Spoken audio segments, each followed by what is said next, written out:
वर्तमान समय में आध्यात्मिक क्षेत्र के लिए हम सभी मानवों बातें करते हैं कि आत्मा एज परमात्मा है।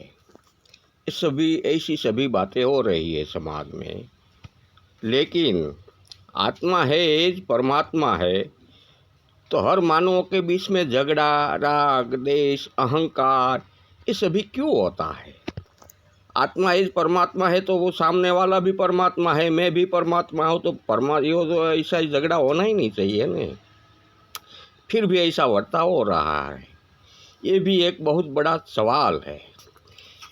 लेकिन प्रकृति ने 16 कला से भरपूर ये प्रकृति है, ऐसे ही मानव मन भी 16 कला से भरपूर ये प्रकृति ने दिया है मानवों को, जिसमें पहली कला है मन का गुण अवगुण।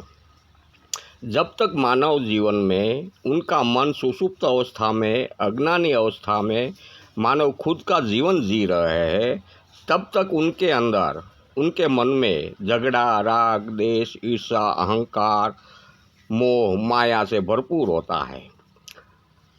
तब तक मानव अज्ञानी अवस्था में ही अवगुणों से ही भरपूर होता है, तब तक वो जीवात्मा कहा जाता है। जब तक वो अज्ञानी अवस्था में है तब तक वो जीवात्मा कहा जाता है।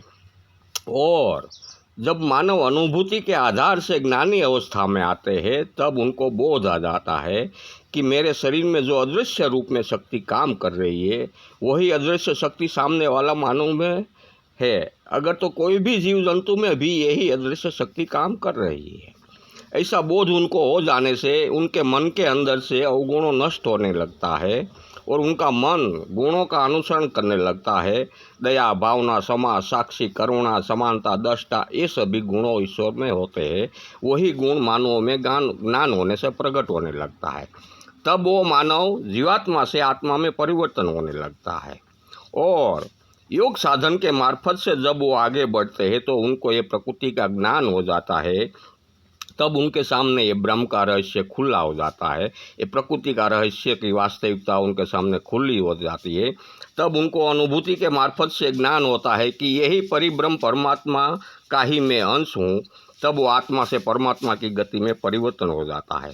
बस यही कारण से सिद्धों ने कहा है कि जीव को शिव में पलटाना है। यही क्रिया जीव को शिव में पलटाने की होती है। योग साधन एक ही ऐसा साधन मानवों के सामने है कि यही योग साधन के मार्फत से मानव शरीर का मशीन की तरह उपयोग करके मन को कर्ता भाव से साक्षी भाव में लाकर जीव को शिव में पलटाने की क्रिया को ही योग साधन कहते हैं। यही थियरी को भक्ति कहा जाती है। यही ये सृष्टि का सारा रहस्य है। यही सृष्टि में यह पहले से ही चला आया है। ये रहस्य जो जान पाया कि जीवात्मा को, आत्मा को और परमात्माओं में क्या तफावत है तीनों शब्दों में, वो शब्दों जो योग भूति की अनुभूति से जो जान पाया, अनुभूति कर पाया, उनके सामने ये प्रकृति का सारी वास्तविकता खुल जाती है।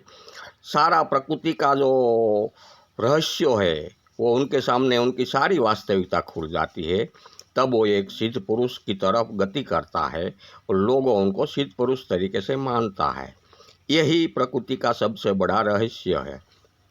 मानव कर्म की गति के अधीन ही मानव मन, आंतरिक मन की मैली चादरों आंतरिक मन के ऊपर चढ़ी है, वही मैली चादरों को हटाने की है।